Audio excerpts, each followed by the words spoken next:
Shalom, shalom. Y'all might not be able to hear me as well on my other camera. So what I'm gonna do is I'm gonna link up a mic to two mics.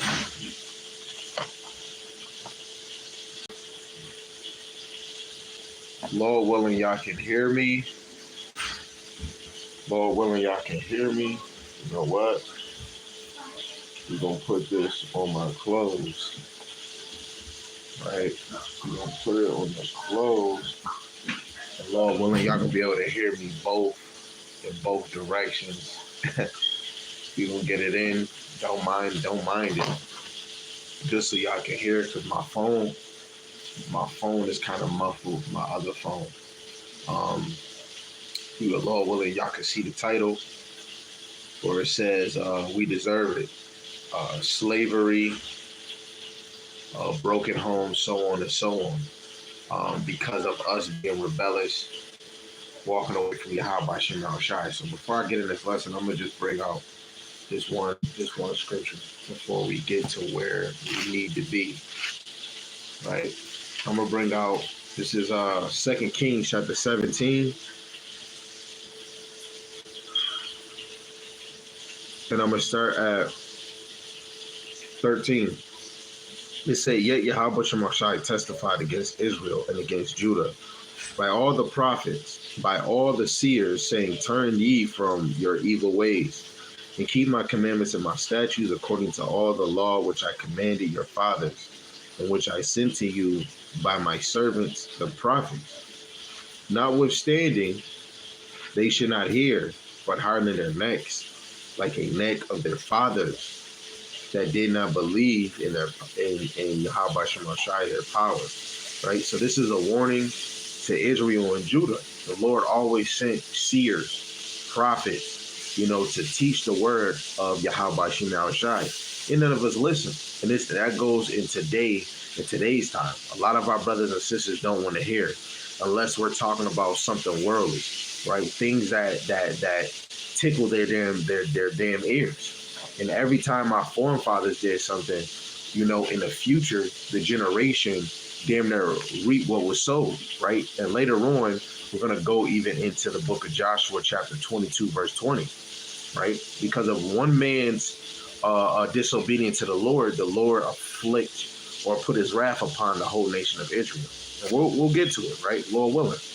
Verse 15, and they rejected his statutes and his covenant that he made with their fathers, and his testimonies which he testified against them. And they followed vanity and became vain, and went after the heathen that were round about them, concerning whom Yahweh Shem Shai had charged them that they should not do like them. And they left all the commandments of Yahweh Shem Shai, their power, and made them molten images, even 2 calves, and made a grove and worship all the hosts of heaven and served Bala.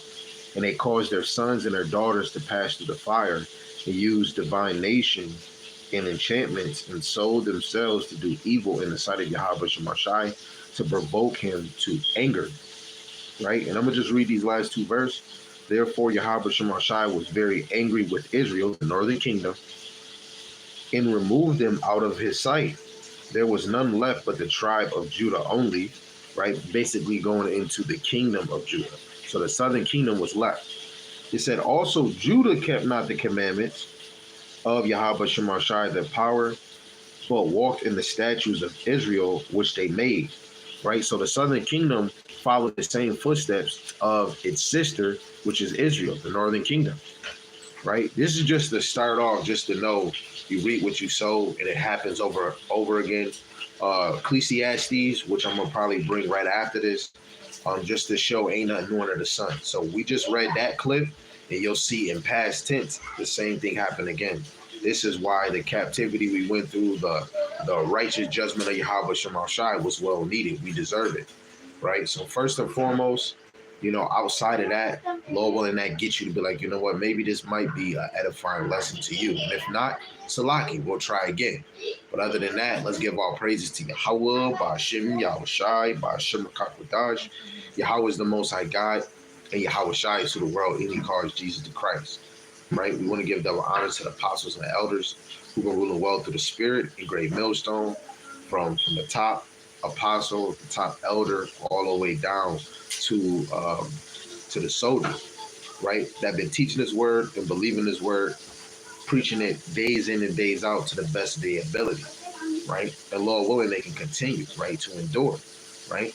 And a mighty shalom to the hopeful elect scattered four corners of the earth, in and out of congregations, teaching the Most High's doctrine to the best of their ability. Lord willing, they increase and do better, right? And for the wise and the single sisters, shalom. Lord willing, you stand on your course to being virtuous and loving and silent wives, right? And being believers of His word. And Lord willing, the Most High have mercy on other brothers and sisters that's not in the faith, right? So again, this video is we deserve it. Slavery, broken homes, right? So on and so on. So captivity, broken homes, where you don't see a man and a woman, or men dwelling with their wives in the correct way, or men with their children, right? We deserve single households, right? Single fathers, single mothers, because we don't want to get right. Now, this might sound harsh, but hey, I'm not here to please anybody, right? So I'll tell you when I'm reading from another translation, KJV, NLT, or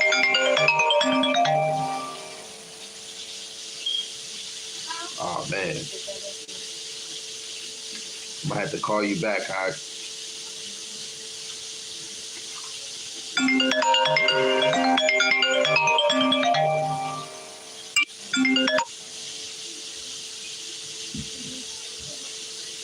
Sorry, y'all. Sorry, everybody. Salaki, everybody. So, back to where we was at. So this is Baruch. I'm going to the 3rd chapter, and we go into verse 10 to 13. Lord willing, you paying attention, right?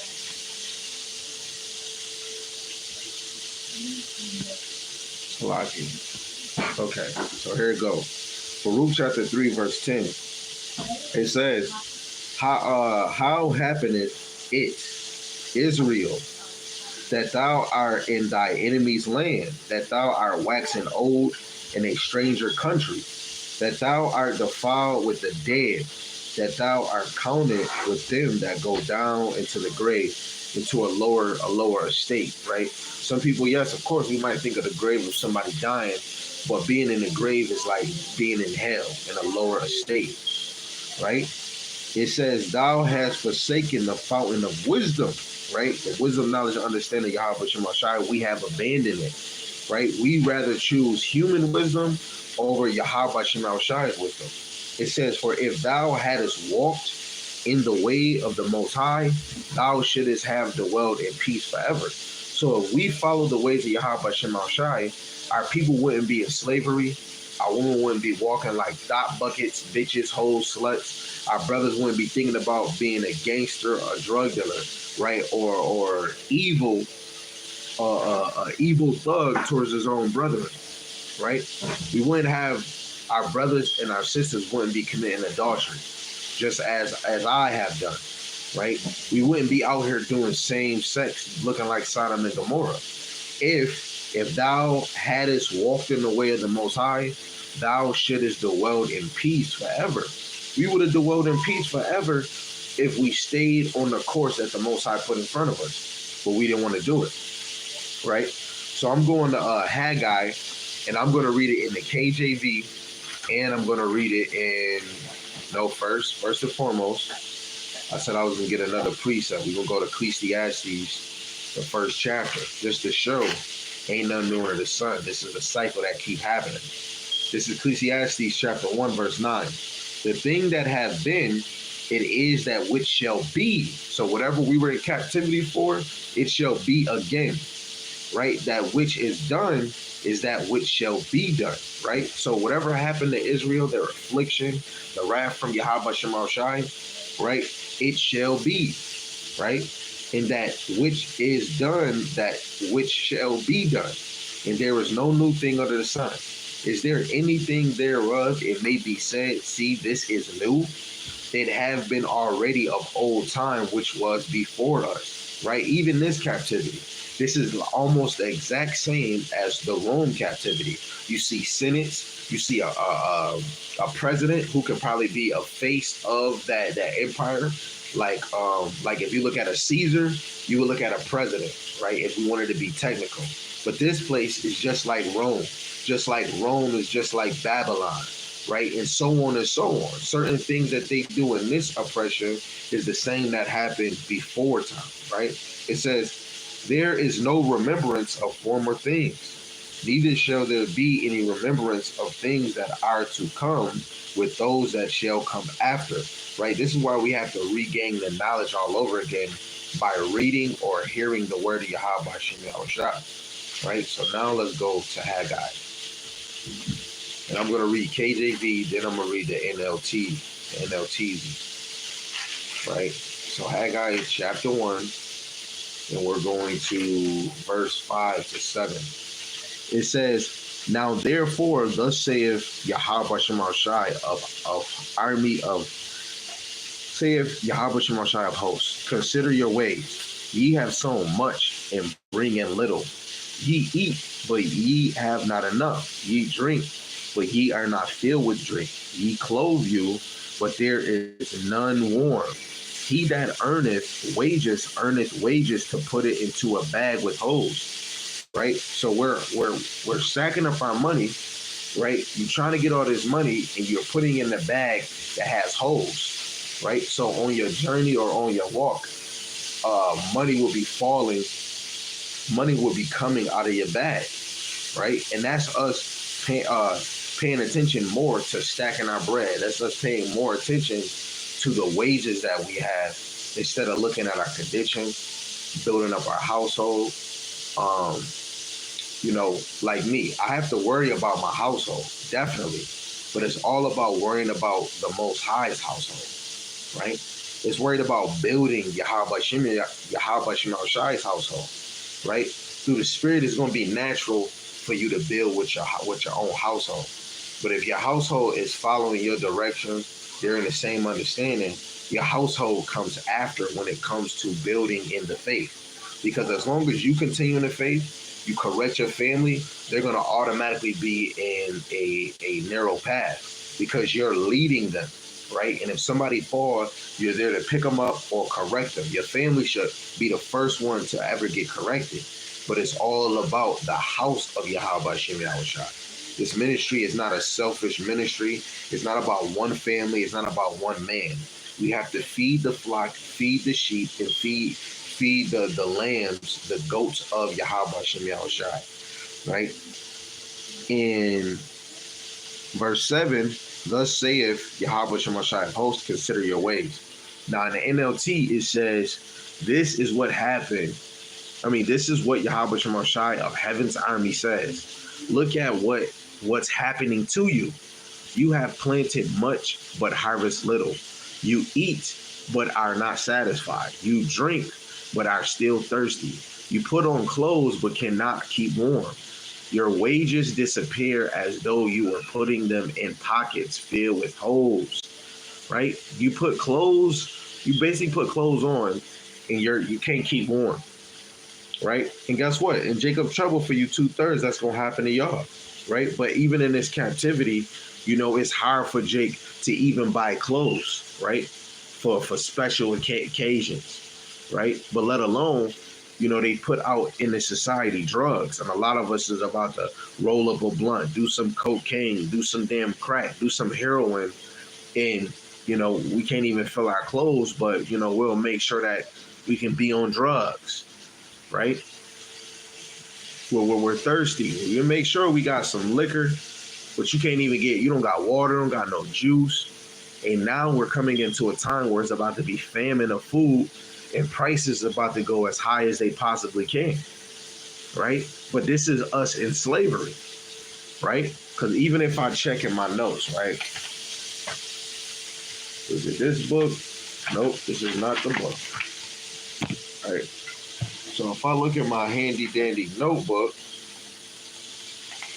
me see if I got it in here. This notes.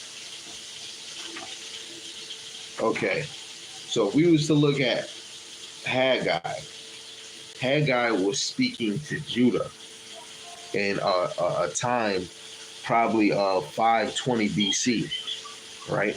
And so when we look at these things, you have to know in history the things that your brothers and sisters was going through, right? They didn't have clothes to keep them warm. Their wages disappeared as though they were putting them in pockets filled with holes, right? And this is what happened to us now, man, right? Let alone you have a check when you working 40 hours, your check 300. As soon as you pay all your bills, you thinking you'll have time to go chill and have a good time, but you only got a 20 in your damn name, right? It's hard to build savings, right? But verse 7 says, this is what Yahweh Shemashai of Heaven's army says. Look at what's happening to you, right? He's telling you, look at what's happening to you. You wanted to ignore me all this time. Look what's happening to you. When you drop down to verse 9 and read to 11 in the NLT, it says, you hoped for a rich harvest, but they were poor. And this is a lot of our brothers and sisters was dealing with land mass, like dealing with building crops, getting fruits and all these such and things. Us in this time, we're dealing with a dollar. We're dealing with money, with paper, right? Or we're trying to have a little business, right? To build up paper. It says you hold for rich harvests, but they were poor. And when you brought your harvest home, I blew it away. Why? Because my house lies in ruins, says Yahweh Shemashai of Heaven's army, while all of you are busy building your own fine houses, right? This is why you can't catch a break, right? And the Lord is going to continue. This is a continual thing that's happened to the southern kingdom, let alone the northern kingdom. Yo, look, I'm saving. I'll be like, yo, if I would have did this before in my time, I probably would have had way more money. But I was thinking to root. Guess you know what it was? It was the Lord blowing it away. He was allowing me to fall by my own mind, right? My own worldly thought. I wanted to smoke weed and look good for women. And now I can't even show for all of that. You say you're a drug dealer. I would say I'm a poor one, right? I was a poor drug dealer because I only had one purpose: get as much weed, look fly, and get girls. And then do it all with them and then do it all over again. Do it all over again. Do it all over again. The Lord blew it away. So me just saying, hey, I was a drug dealer. I was just a drug dealer just to get pussy and just to look fly. You know what I'm saying? Because I didn't have no morals. I didn't have a grown-up teaching me this type of education. Getting money, women like men with money. That's all I'm thinking in my mind, right? And so now you come to learn, you understand the Lord is blowing you into situations, right? Because we focus on, what did he say? While all of you are busy building your own fine homes, we're worried about building our own selves. I'm worried about making sure my wives can go cross seas, or your girlfriends that trying to go to another city or do a birthday event. Then you come in this truth, it's the same damn thing. A lot of us will put our women above so high, when a woman should be putting you above on high, but your whole house should always be striving for the most high first, right? We should be feeling like, hey, I didn't pray to the Lord. You know what? Hey, I need to do a lesson, right? I need to do a lesson. Now, the women, they might think, you know what? I got to do some scriptures with these kids. You know what? I need to watch a video or something, right? Because we want to always put the Lord first before anything, right? How I look, if you have the time. If you have 5 minutes to give before you go clean something, man, go get 4 scriptures to motivate yourself. And you'll be thinking about that while you clean. While you about to go make dinner, man, go read something about when your forefathers had to eat their own children. They didn't have food. And it encouraged you to be like, you know what? We got to be thankful for the stuff that we have. Because what if the Lord took our shit and then one of us want to think about eating one of our siblings? Right? Every day you want to have a thought of Yahweh Shemashai Shai. Now, I know some brothers that could be in this truth be like, oh, nah, brother, nah. Man, you ain't got to think of like that. Man, the scriptures say, man, the Lord blew our stuff away. And he said, while all of you are busy building your own fine houses, right? The Lord got his plan, right? What is your plan? Is it following with Yahweh Shem Shai? It says, it's because of you that the heavens withhold the dew and the earth produces no crops. The Lord blamed it on us. It's your fault. It's your fault the heavens withhold the dew and the earth produces no crops. This is why you ain't getting shit, right? It says, I have called for a drought on your fields and hills, a drought to wither the grain and grapes and olive trees and all your other crops, a drought to starve you, your livestock, and to ruin everything you have worked so hard to get, right? And this is in our land, but now we're not even in our land and we depend on our oppressors, right? So let's get that. Lamentations, the 5th chapter, verse 5, right? It's plain upon baby tables. Lamentations chapter 5, verse 5. Our necks are under persecution.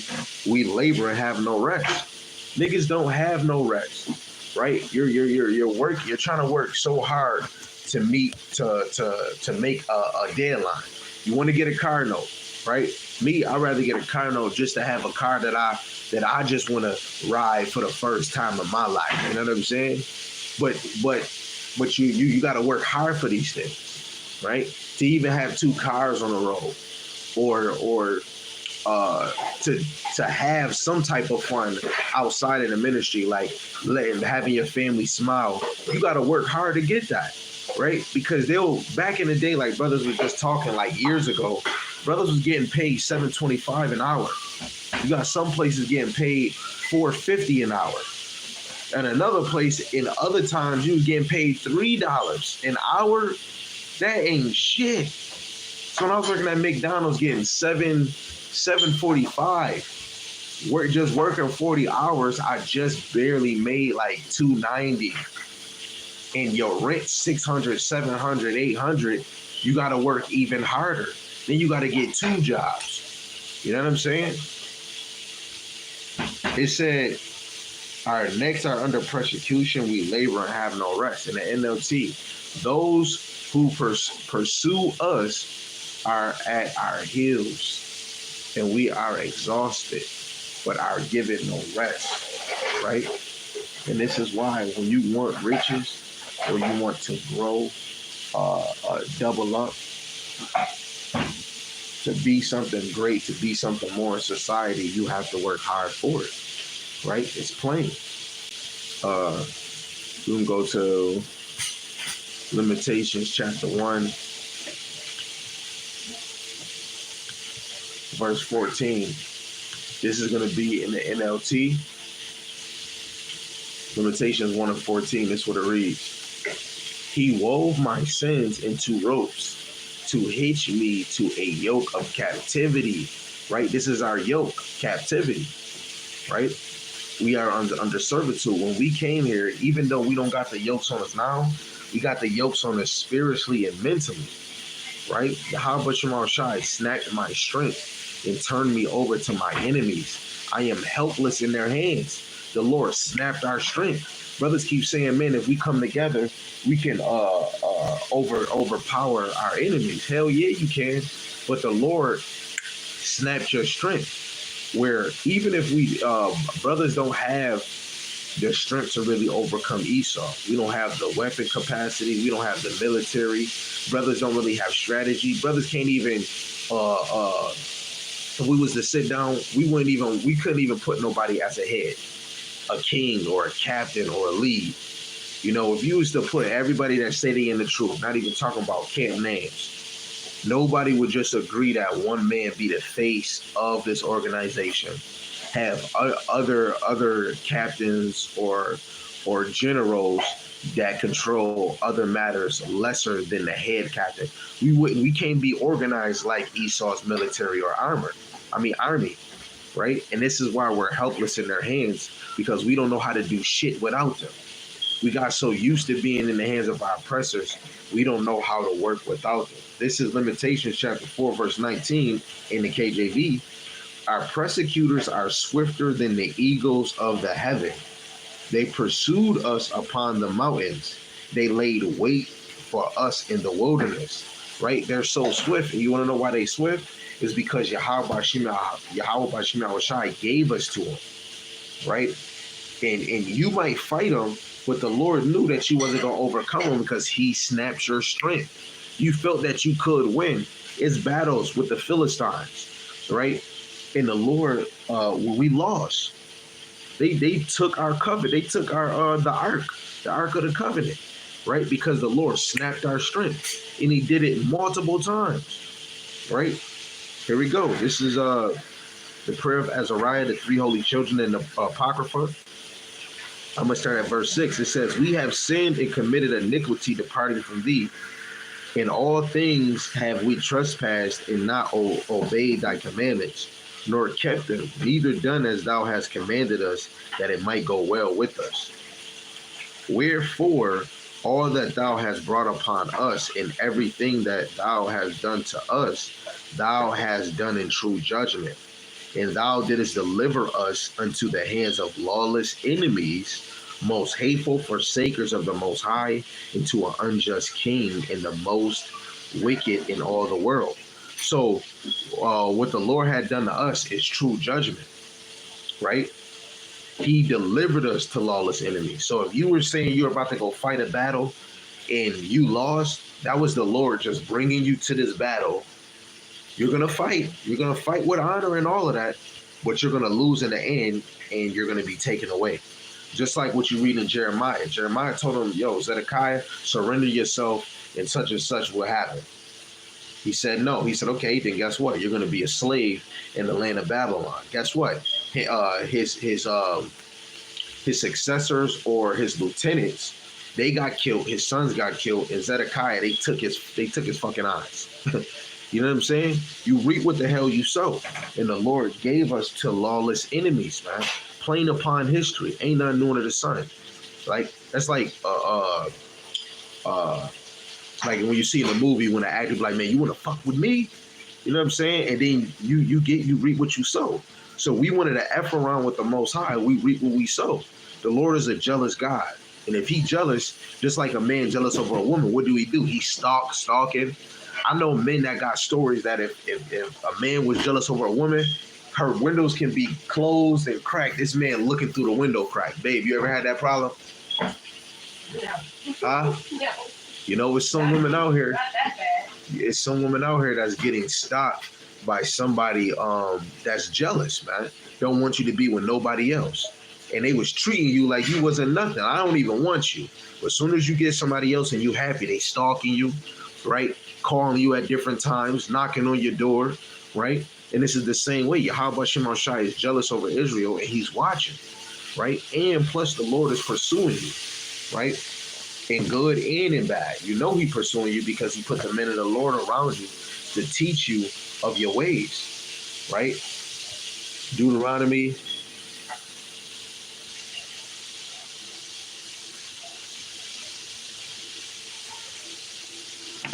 All right, hold on one second. I'm almost done. Deuteronomy 28, verse 48, it says, therefore shalt thou serve thy enemies, which Yahweh Bashim Shai shall send against thee in hunger and in thirst and in nakedness. In the want of all things, he shall put a yoke of iron upon thy neck until he have destroyed thee. So he put it on your neck. That joint came off, and now he put a yoke on your mental. This is why you can't think for yourself. Everything on television is a program to make you more dumb. Make you, I don't know if y'all seen Jimmy Neutron, where they had shit connected to their head, and it was making them go, doing that little weird ass dance. Is because their brain became a damn potato, became pudding, right? In this society, they keep programming you, influence you on the newest thing, right? Because this is a sport, this is a game. And we serve our enemy and in hunger, thirst, and nakedness. There's no way around it. But if you serve Yahweh Shem Shai, the Lord is providing. Yes, the earth is defiled. It's things that Esau is doing. But bro, you've been drinking the same water that come from your toilet, your shower, and you're drinking that water. Yes, you get bottled water, but guess what? That plastic bottle is more dangerous than your sink. It's plain. Let alone that water has an expiration date. Why that water don't? Right? They're doing crafty counsel in the midst, but we deserve this shit. I don't care how anybody feels. We deserve it, right? And guess what? Just like Kanye West said on a real deep level, slavery was a choice. You know how it was a choice? Before we got into slavery, the Lord gave you a choice: choose life or death. Niggas chose death. We chose death, nigga. You know what I'm saying? Ain't no free will, right? If you want to choose a righteous life, you're gonna go the way that Yahweh Shema Shai wants you to go. If you choose death, that's the left hand side. You're not going the way the Lord created you for. Your purpose is to serve Yahweh Shema Shai. So your choice was to choose life, but niggas chose death. And guess what? You get a deathly result, being in the hands of the nations and becoming niggas. Because if you was a real Hebrew Israelite, you were not a nigga. Nigga can go for ignorant. Nigga can go for black. Nigger can go for a damn black Christian, right? Nigga, right? But when Israel was a people and they stood for the Most High, they wasn't being just black. They wasn't just some niggas, man, right?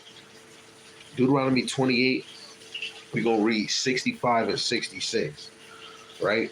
But I'm going to read 64. It says, and Yahweh Shema Shai shall scatter thee among all people from one end of the earth even unto the other. There thou shalt serve other gods, which neither thou nor thy fathers have known, even wood and stone. And among these nations shalt thou find no ease, neither shall the sole of thy foot have rest. For Yahweh Shema Shai shall give thee there a trembling heart, and failing of eyes, and sorrow of mind. And thy life shall hang in doubt before thee. Thou shalt fear day and night, and shall have none assurance of thy life. Your life is in the hands of your oppressors. You don't know if they're plotting to kick you out your house, kick you out of this city. You don't even know, look, because when they make a new president, you don't know what this motherfucker about to come with, right?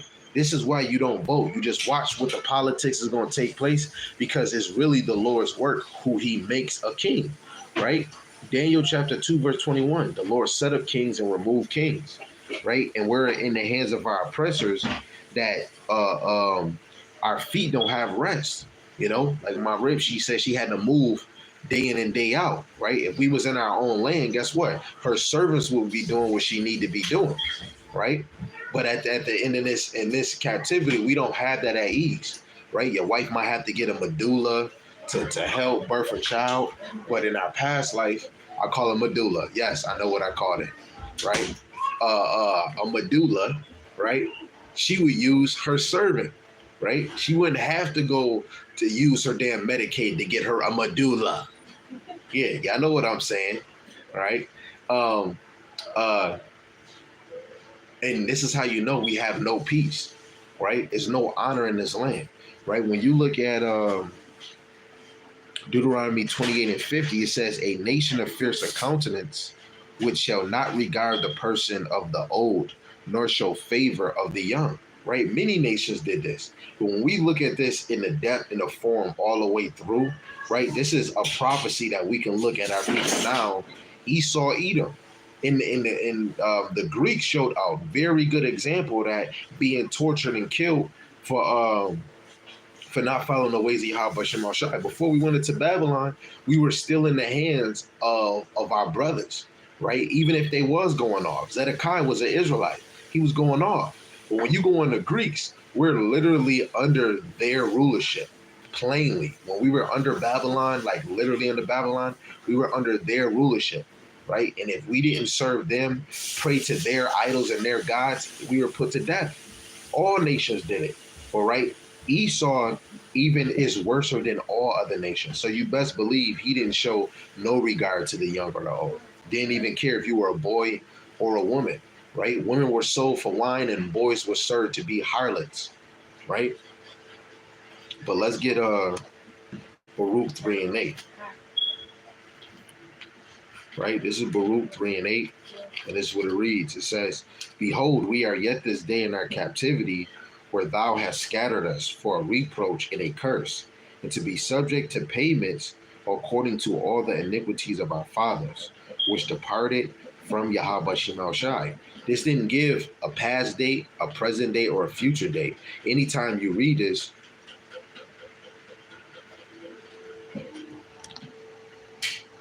the volume low. I don't even know, bro. It's probably man. I wouldn't know. You know what? Let me turn this part off. Let me turn this off. Lord willing, you can hear me better. Lord willing, you can hear me better. Let me see. Lord willing, you can hear me. Wait, hold on. Can you hear me now? Can you hear me? Yo, yo, yo.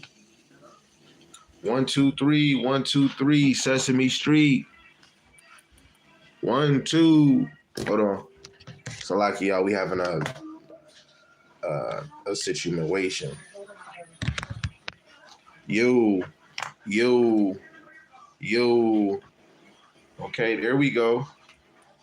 I think you can hear me now, bro. So now, what I was reading, Baruch 3 and 8 again. Behold, we are yet this day in our captivity, where thou hast scattered us for a reproach and a curse, and to be subject to payments, according to all the iniquities of our fathers, which departed from Yahweh Shemel Shai. Like we read Ecclesiastes, the first chapter, it showed you ain't nothing new under the sun. So if we're subject to payment, that means we're taxed, right? And when we go look in history, well, in multiple locations, but I'm gonna just go to the straight point. This straight point location. This is Luke, the second chapter, and this is in the time of Romans. In Romans, they called their money denarii, right? We're over here calling it paper or moolah or whatever we call it, right? But it's still denarii.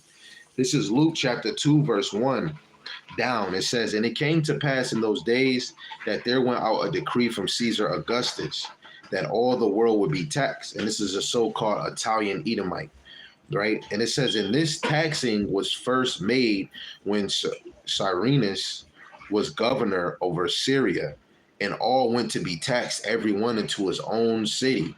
And Joseph also went up from Galilee out of the city of Nazareth unto Judea, unto a city of David, which is called Bethlehem, because he was of the house and lineage of David, to be taxed with Mary, his espoused wife, being great with child.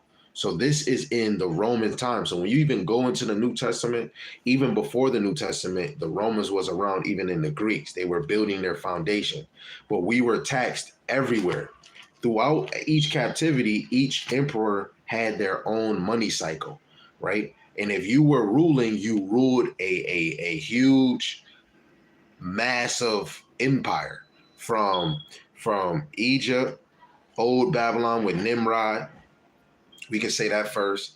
Egypt, all the way going to when Israel was when the 12 tribes was in Canaan, right? Then you got Assyria, right? But when Babylon, they're ruling massive lands, everybody was probably under their denarii or under their money flow. Then you had the Persian Medes. They ruled a lot. They overcame certain lands, right? That we were under their money or their denarii or however they used it. We were under the Greeks, their denarii, their money, right? And the same system happened again, even with Rome, dealing with sports. They just copied another Edomite and they just did the same thing. Greeks and Romans love sports. All Europeans love sports. All Edomites, they love sports, right? And they got coin. Sometimes they call it coin, right? And they had it, right? If you was to watch the Spartacus show, which is a situation that happened while Rome was actually growing. And this is like in the beginning stage of Julius Caesar, right? And Spartacus was a slave, a Thracian. I will believe multiple Israelites, because Israel was scattered four corners of the earth, that even they were gladiators. And they were paid coin just to fight somebody. Sometimes you had to throw a fight just so the emperor or this ruler can actually win more money. Hey, I need you to throw this fight. Hey, I need you to fight 5 people, right? And that's how you know the sports now, they're brothers is throwing games, right? And we're in the hands of our oppressor, right? Because we're subject to payment. and according to all the iniquities of our fathers, right? Our fathers have sinned and are not. We have borne their iniquities, right? And that goes back with Joshua 22 and 20, right? I'm not paying exactly for my foreign father's individual sin, but the nation have sinned, not just one man, the whole nation, and right. But let alone the Lord put that same downfall. What we're going to read in Joshua 22 and 20. But let's go to Limitations 5 and 7. But what I'll do is I'm going to read that in the KJV and in the NLT.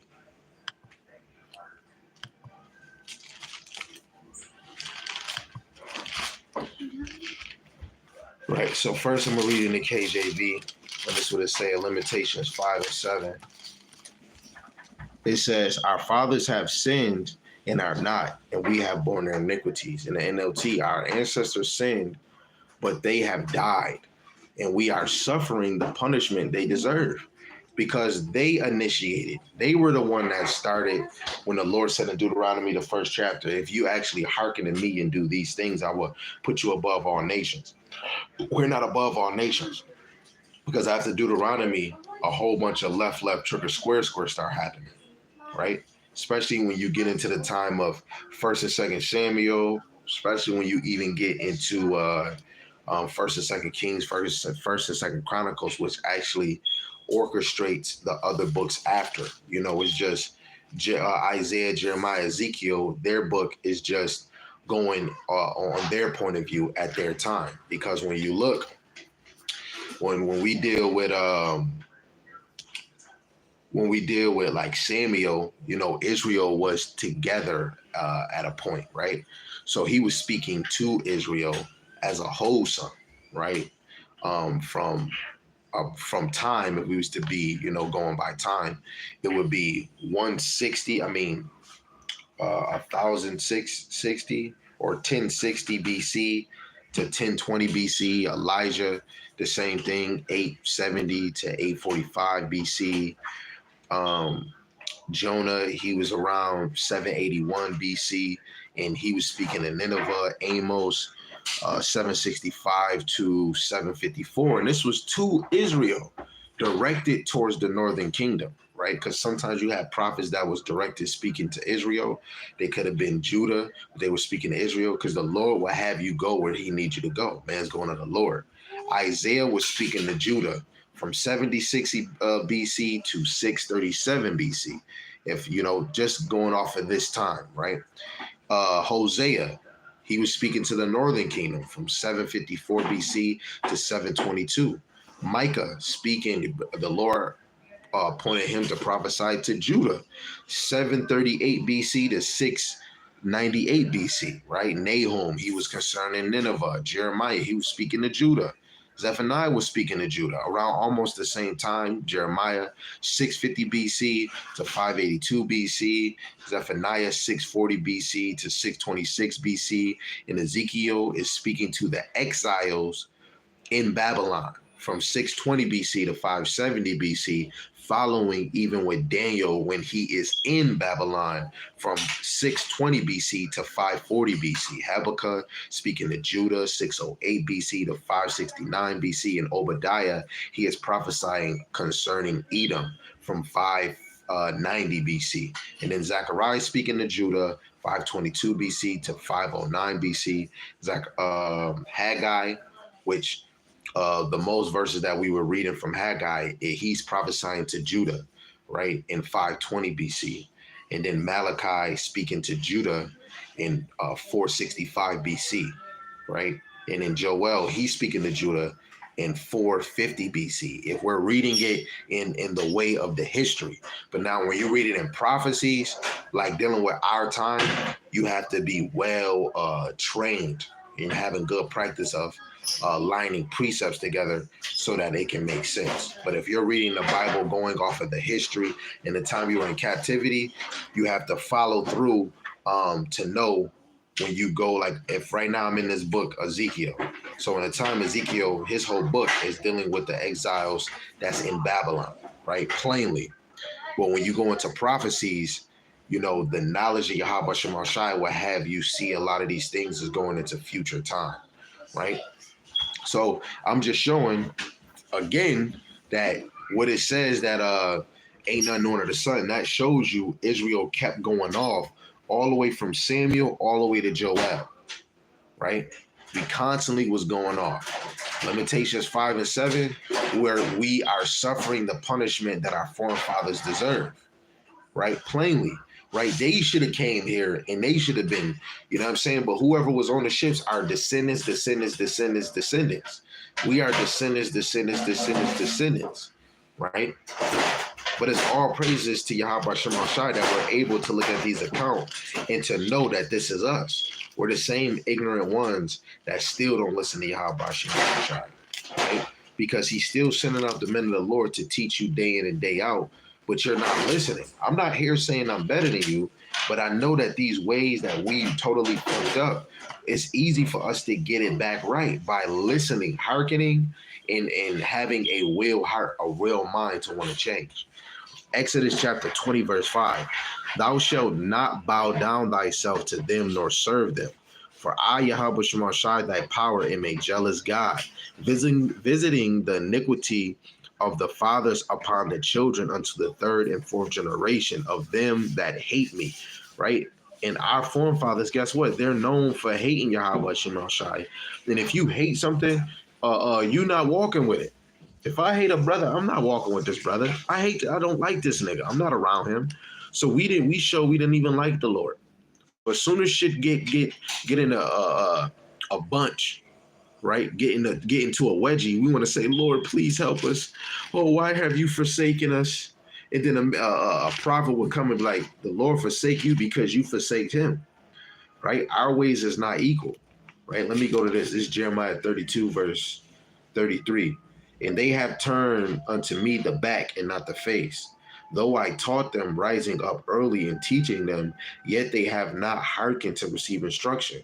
We turned our back from a major prophet, which was Jeremiah, in our past life.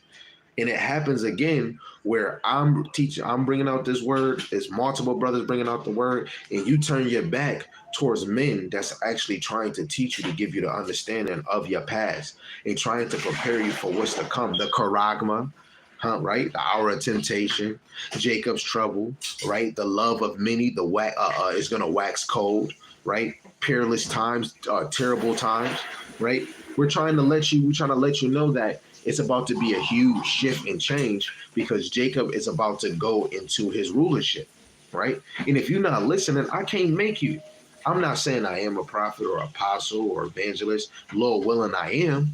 I'm trying to work out and do those things. But I believe everything that I'm teaching, everything that I learn, everything that I even seen that the apostles was teaching, everything I learned from my brothers, that I had to do a study, a firm study on to make sure I'm teaching something right, that I can see it and that I'm teaching it and we're teaching it correctly and moving correctly. Lord willing, the Most High is using me to give you the edification that you might not know that you can hearken on as a man, and then you can go teach it, right? Because we're really just trying to get ready the elect. You're trying to feed the church, the house of Yahweh Shema Shai. This shit is not only about you, my nigga. This is not about that girl. This is not about that nigga. This is about us, right? Us, U.S., us, nigga. This is about us. Right? And if you're not trying to put your hands to the plow, you don't care about us, right? You care about you. Niggas trying to get they fix and trying to bag me another one. Guess what? That's a you problem. You trying to get it fixed. If you not trying to do this for us, you're not laboring for your nation, bro. Right? You're laboring for your own, right? This is Jeremiah 6:16, verse 12. It says, and ye have done worse than your fathers. For behold, ye walk everyone after the imagination of his evil heart, that they may not hearken unto me. And this is Jeremiah speaking to the people of that time, telling them, man, you worse than your forefathers, man. And look at us now in 2023. We're worse than our family members that's in Jeremiah. Niggas out here, you tell them, yo, nigga, man, check. I'm not a nigga, I'm a woman. You tell a woman, yo, you're not a stud, man. Hey, yo, you should be liking men. No, I don't need to. You can't tell me, man. You got niggas fighting with each other. Niggas want to kill. But guess what? A kingdom divided against itself shall fall. We see Israel is Humpty Dumpty, and the other half can get their ass up. And that's the 2/3. It's predestined to be like that, right? Let me get this precept in Matthew in the NLTZ, right? Any verse that I bring out another translation, you could definitely read in the KJV. But when I bring it out in this, it's gonna smooth anybody that don't accept the word or don't see it. It's just it when you see it in these other translations, it just make you feel even more. Uh, uh, it hits you more like, damn, man, I need to do better, right? But let's just get to it. Matthew chapter 23, verse 32 to 36 in the NLT. It say, go ahead and finish what your ancestors started. You see what we just read in Jeremiah 12. Ye have done worse than your fathers. He said, go ahead and finish what your ancestors started. Snakes, sons of vapors, right? Because it's a vaporous generation. It says, how will you escape the judgment of hell, the condemnation? Therefore, I am sending you prophets and wise men and teachers of religious law. And the Lord is doing this. He been doing, ain't nothing new under the sun. The Lord been bringing his brothers and sisters prophets, right? Let me just go to this precept and then we're going to go back to it. Luke chapter 1, verse 70. And he spake by the mouth of his holy prophets, which have been since the world began. And he's going to keep doing it until the world ends, right? When we go to Amos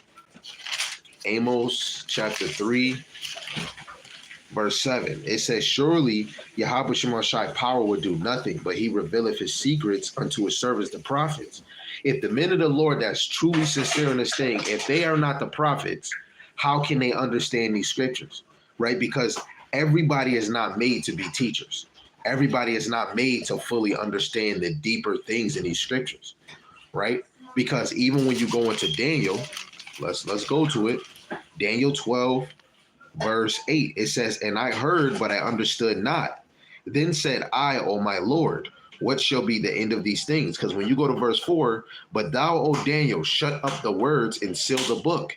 Even to the time of the end, many shall run to and fro, and knowledge shall be increased. Until the time that the Lord woke up the elders from Abba Bibbins, Masha, all the way going to Elder Tahar, to however it is now, the books were sealed, but the Lord allowed knowledge to increase by the invention of YouTube, Facebook, and being able to go to other history books and line them up to be able to bring out this knowledge. If the prophets and the apostles are not back on the earth, how can a nigga understand these words?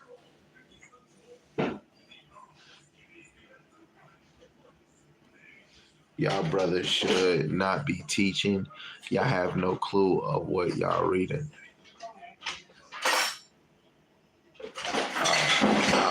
Yeah, I wouldn't know who he talking about, but hey, all praise to the Most High, right? So Matthew again, verse 23 and 32, it says, go ahead and finish what your ancestors started. Snake, sons of vipers, how will you escape the judgment of hell? Therefore, I am sending you prophets and wise men and teachers of religious law. But you will kill some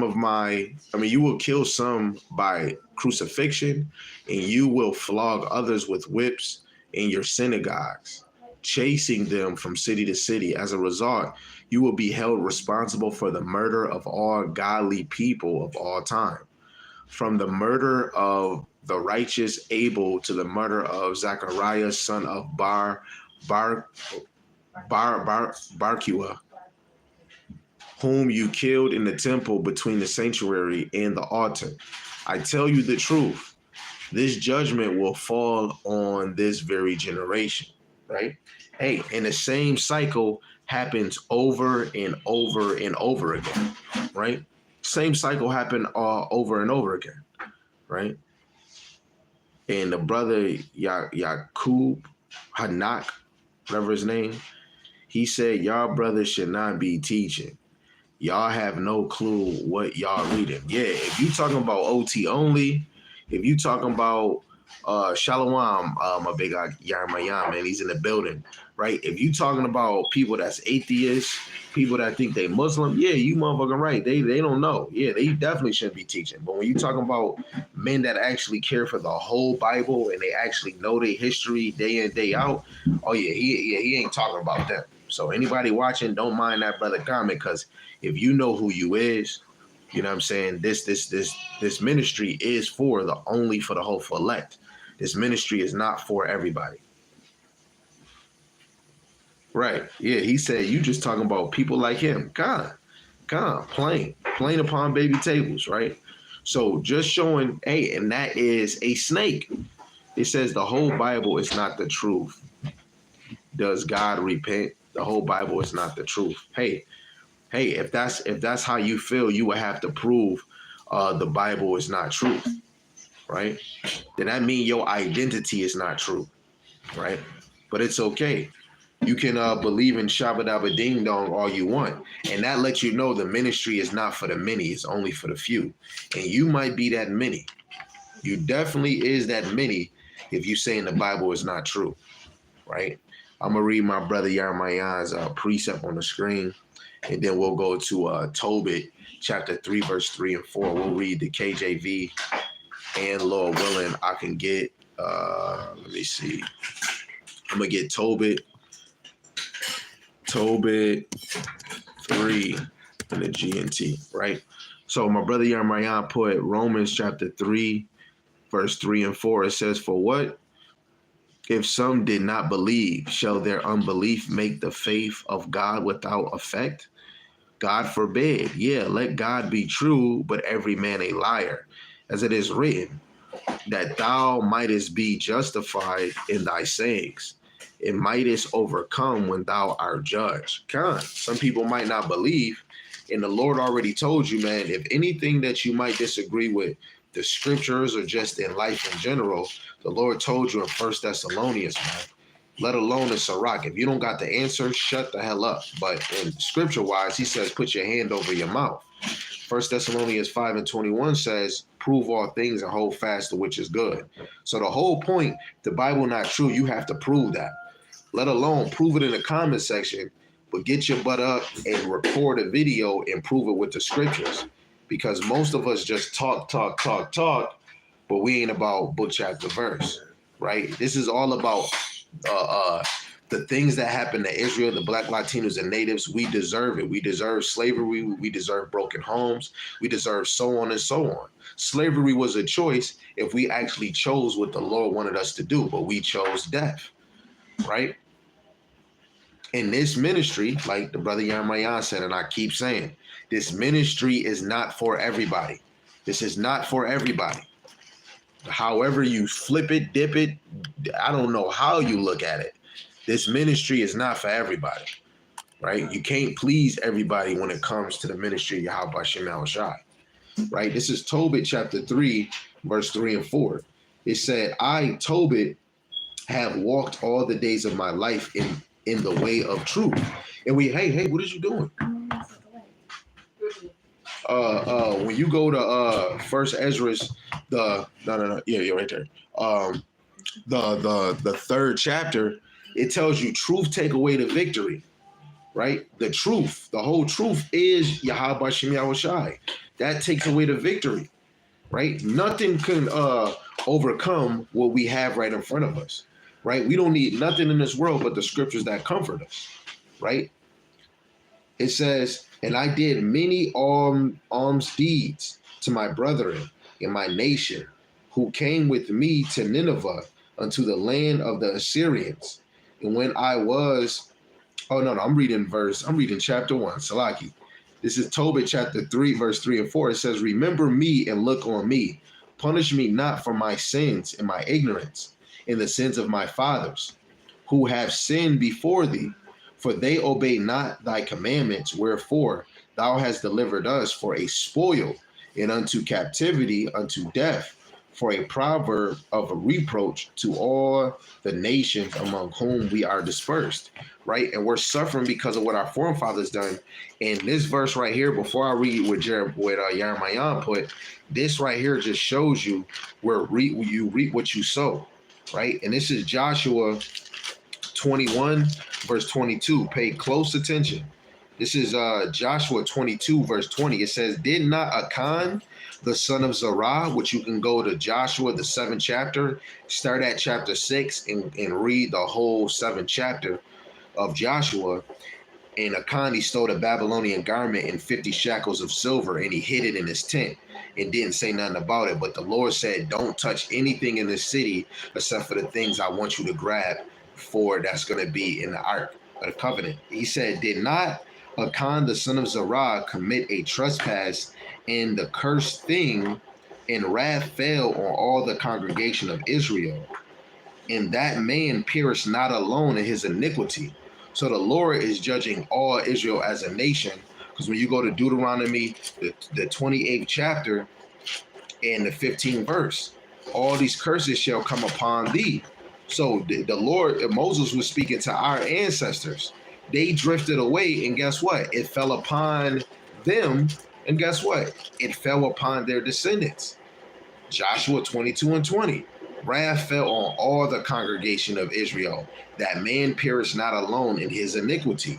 Right? Deuteronomy 28:15. But it shall come to pass, if thou wilt not hearken unto the voice of Yahweh, thy power, to observe to do all his commandments and his statutes, which I command thee this day, that all these curses shall come upon thee and overtake thee. So after generation after generation after generation, this was going to come upon you. Verse 37. And thou shalt become an astonishment and a proverb and a byword among all nations, whether Yahweh Shemashai shall lead thee. Right? We became gladiators. Gladiators became astonishment. Right? Oh man, he's a god. He's a ruler, reigner of death. You know what I'm saying? We became bywords. Right? We became all these things. Nigga, bitches, hoes, thugs, gangsters. Right? Right? We became nigga bitches. Right? Among all nations, whether Yahweh Shemashai leadeth us. Right? Yarmayan said, every Israelite ain't gonna get it. I'm talking Israelites. I'm talking Israelites, so-called in the truth as well. Right? So men and women that's out the truth, men and women that is in the truth, they not gonna get it. A lot of us is not gonna get the deeper things in these scriptures because this whole thing is a mystery. That's what the brother is getting into. This is a mystery. That's why the Lord said he would do nothing, but he revealed his secrets to the prophets, right? His secrets is the ministry, right? The hidden Jews, right?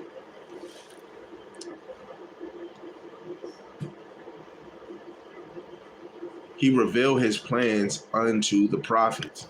Let me just see if I can get a another precept with this Amos 3 and 7, just to show what my brother trying to bring out. Like even when we go into Genesis 6 and 13, right? It says, the Most High said unto Noah, the Most High said unto Noah, the end of all flesh is come before me, for the earth is filled with the violence through them, and behold, I will destroy them with the earth. Now, all the other men and women that was around Noah, that was in this world, the Lord didn't let them know these things, right? It was only revealed to Noah. He got to know that secret, and it was done, right? When you look at Genesis, the 18th chapter, because it's just showing me partial. Let me actually go to Genesis, the 18th chapter. Right? This is the closing of the tabernacle, man. Is the excitement of Yahweh Shemashai is just tickling my feathers, right? Because you know the Lord allow you to realize who you are. The Lord give you high holy days. He give you festivals where you can give him praise and give him honor, right? And you know, get to have a drink of wine in his name, right? And it's still a sad moment. You know, Lord willing, the Lord allow me to cry or somebody in the household to cry because we did a lot of bullshit against the Lord, right? And we deserve this, man. You know, real men that actually the Lord is allowing to see these things on a deeper level, we can't wait to get out of here, right? We're trying to be as humble as we can. We're trying to be as patient as we can in this captivity, right? And sometimes it gets so hard because you're not winning. You're not winning in the battle. The only thing that you could tell that we're winning is in the spirit, and the Lord is the one that's guiding, man. right? This narrow path is the hardest thing any man or any woman can do, is because we're turning ourselves away from the world that our forefathers couldn't do, right? Um, Genesis that I was quoting, Genesis the 18th chapter. When you look, it's the real point is 17, but it start from verse 18, verse 1 to 8, where when Yahweh Shemashai appeared to Abraham. And then when you go down from verse 9 to 22, it goes into Sarah reproves and laugh at the strange promise, because it was going into that he was going to have a son. You know what I'm saying? But when you go down to verse 17, when it deals, it says, and Yahweh Shemashai said, shall I hide from Abraham that thing which I do? Right? Because when you really look at it, it was a third angel that was speaking to Yahweh, speaking to Abraham, and it was a mystic angel. Right? Now you can see scholars, me and my brothers, the 716 Israelites, and I know Great Millstone, they definitely teach us that through the spirit, Isaac was Yahushai. And when you look at certain things about Isaac, points to Yahushai. This is a hidden Jew. This is a hidden message from Yahweh Shemashai that a lot of people don't see, because Abraham, what was he doing? He was about to sacrifice Isaac. He didn't do it. So what did the Lord do to Yahushai? He sacrificed his son. He actually did it. You know what I'm saying? And Isaac was just supposed to be a symbolic situation of what the Most High was going to do with Yahushai, right? And Isaac was that sacrifice. But later on, it wasn't going to come into effect until Yahushai came of the flesh. This is the ministry that when we go all the way to Psalms 118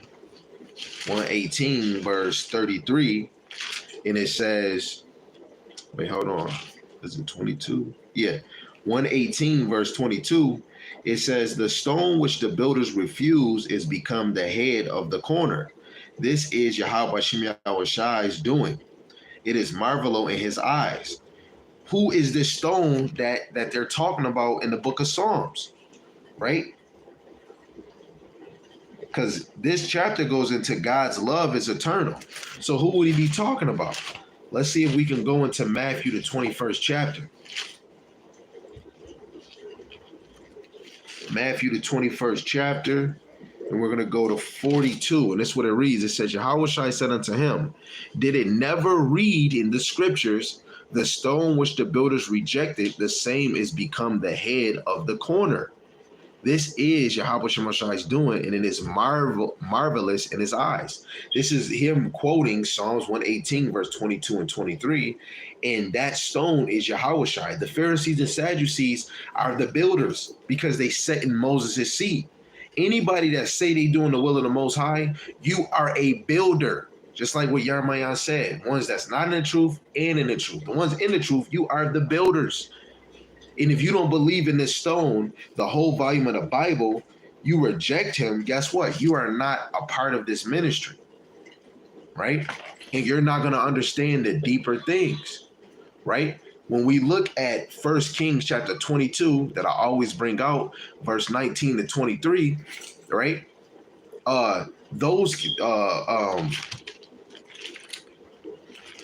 The Lord had an angel prophesied a lie in the ears of the prophets of Ahab. But it was one prophet, Micaiah, right? And he, Ahab, always felt like this prophet always spoke against him, right? But he was always saying, this is what he said in verse 14. 1 Kings chapter 22, verse 14. Micaiah said, as Yahweh Shemashai liveth, what Yahweh Shemashai saith unto me, that will I speak. And this is what we got to do. We have to teach what Yahweh Shemashai truly said. And this is why the Lord will give us teachers that's going to guide us, right? From Elder Tahar on down, right? Whoever you in your ministry, hey, you say what you want to say. Don't make me say what you want me to say, but from what I got, when I fully started taking this serious and I wanted to be fed and I wasn't getting fed, Great Millstone, they have a video every day. And if it's something you don't know, you can ask them like, oh man, brother, they'll tell you, go to this video, but I'll answer your question in another video. They'll tell you a video to go watch, and they'll still do a video on it. But you go to somebody else, they want to make it a contentious thing, or it becomes a problem. Oh, brother, I don't want to do the same video again. Guess what? The Lord has different teachers for your spirit. If you want to learn on a deeper level, the Lord would give it to you, right? You want somebody that's going to teach, thus saith the Lord, and nothing else. They're going to keep it raw and direct, right? And this is what the ministry is about, right? Because some people might not teach the deeper things, and they give it to you on a simple base. And as soon as somebody give it to you deep, like, nope, that's not it. But when you actually really dig deep in this thing, you'll understand that that man is not wrong on what he's saying, right? It's a mystery. Like, some people don't know, that people don't believe, oh, you praising Jesus like he is God. Oh, you think God made everything. Yo, he is the architect, but the Lord had somebody make something for him. And guess what? Yahweh Shai is the hands for the Most High. Whatever you want me to do, Lord, my hands is yours. So whoever did anything for the Lord, it was on the Most High's behalf, but Yahweh Shai did it, right? Just like these angels, one angel said, I can persuade them alive. That angel did it, but it was by Yahweh Shai Shai. That angel did it, but it's on the hands of Yahweh Shai. He's the orchestrator, right? And it's many things that we can go into, because this is just going into Amos chapter 3, verse 7.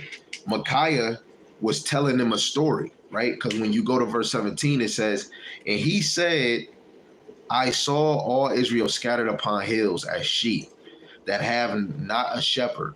And Yahweh Shai said, these have no masters. Let them return every man to his house in peace. And the king of Israel said unto Jehoshaphat, did I not tell thee that he will prophesy no good concerning me, but evil? And he was basically speaking to him in a parable way, right? Which is an earthly story, but a heavenly matter. When you read verse 16, I'll start at 15. It says, so he came to the king, and the king said unto him, Micaiah, shall we go against Ramoth Gilead to battle, or shall we forbear? And he answered him, go and prosper, for Yahweh Shai shall deliver it unto the hand of the king. So he said, go ahead. And 16, he said, and the king said unto him, how many times shall I endure thee, that thou tell me nothing but that which is true in the name of Yahweh Shai? He said, man, tell me something true. So he gave him a little parable right there. And then the king said, see, Jehoshaphat, this man always prophesy evil concerning me. So he gives him the parable in a plain way. Verse 19, and he said, hear thou therefore the word of Yahweh Shai. I saw Yahweh Shai sitting on the throne, and all the hosts of heaven standing by him in his right hand and on his left. Yahweh Shai said, who shall persuade Ahab, and he may go up and fall at Ramoth Gilead? And one said unto the manner of this, and another said on that manner. There came forth a spirit and stood before Yahweh Shai and said, I will persuade him. And Yahweh Shai said unto him, wherewith? He said, I will go forth, and I will be a lying spirit in the mouth of all his prophets. And he said, thou shalt persuade him and prevail also to go forth and do so. When you look at verse 6 in this 1 Kings chapter 22, it says, then the king of Israel gathered the prophets together, about 400 men, and said unto him, shall I go against Ramoth Gilead to battle, or shall I forbear? And they said, go up, for Yahweh Shai shall deliver it in the hand of the king. So they prophesied to the king, yeah, go up to battle. You're gonna prosper. So they did do their duty. Every man has a part. But when you see Micaiah prophesying, saying, look, the angel of the Lord was having a council with his angels, who can persuade the king? So one angel, when we read verse 23, now therefore, behold, Yahweh Shemashai put a lying spirit in the mouth of all these prophets. So it was one angel that came and whispered in the prophets of Ahab, the 400, and they all prophesied just to tell them, yeah, you're going to go ahead. But Micaiah, let's see what else he said. It says, spoken, Yahweh Shemashai have spoken evil concerning thee, right? But Zedekiah the son of Chenaanah went near and smote Micaiah on the cheek and said, which way went the spirit of Yahweh Shemashai from me to speak unto thee?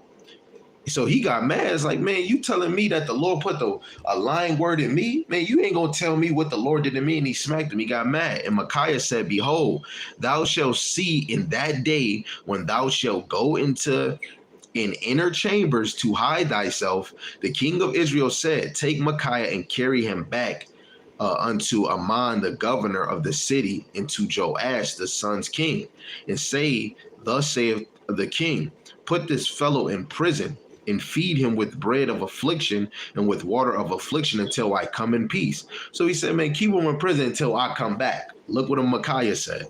And Micaiah said, if thou return at all in peace, Yahweh Shemashai have not spoken by me. And he said, hearken, O people, every one of you. The king of Israel and Jehoshaphat, the king of Judah, went up to Ramoth Gilead. Now let's see. When we go up, when you go down to verse 31 to 35, that goes into the death of Ahab. Because Micaiah said, whatever I spoke, if it don't come, that means Yahweh Shemashai,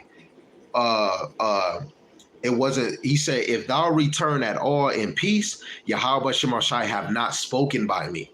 That means this secret was not revealed to me. That means I was false. But if it do happen, that means the 400 prophets in verse 6, they were false. The Lord did not send them, right? And this is why we have the confusion, because the Lord will allow somebody to say this, but the Lord is really speaking through this person. And it's all about if it comes to pass. And this is why what Yarmayan said, right? For the ones that's in or out the truth, right? A lot of Israel are not going to get this because the Lord didn't send you. Now, if the Lord opens up your ears and you actually understand and gets it, he sent you in this ministry so you can understand the deeper things, let alone if you're teaching it. Everybody's not going to get it. That's why we're not out here to go to everybody. You're here to go to the elect. And none of us know who those is. So just teach. Let your words flow. Let the Lord do what he does, right? You can make a video like I'm doing now in the video and the Lord will send it here, but the Lord will send that person to watch that video, right? And we have to know we deserve the situations that happen in our lives. And if you see it, you can get it. You see that brother, I told him to show it in scriptures, Yaakov Hanak. He said the whole Bible is not true. That man didn't prove not one damn thing. The Lord did not send that man because if he did, he can show scriptures and prove his point, and then we can examine it and see if what he's saying is making sense, or we can break it down and debunk what he's saying, because the Lord is true. He's not a liar. And guess what? Many, the Lord sends the prophets to many, but only a few are going to get it. So if you understand we deserve this, we need to do better. Right now is the time we need to do better, because this is the end time. And the Lord is observing and he's searching the heart on what we do, what we think, and how we move. Till next time, Lord willing, this is edifying. And if it wasn't, Salaki, maybe next time we'll try again.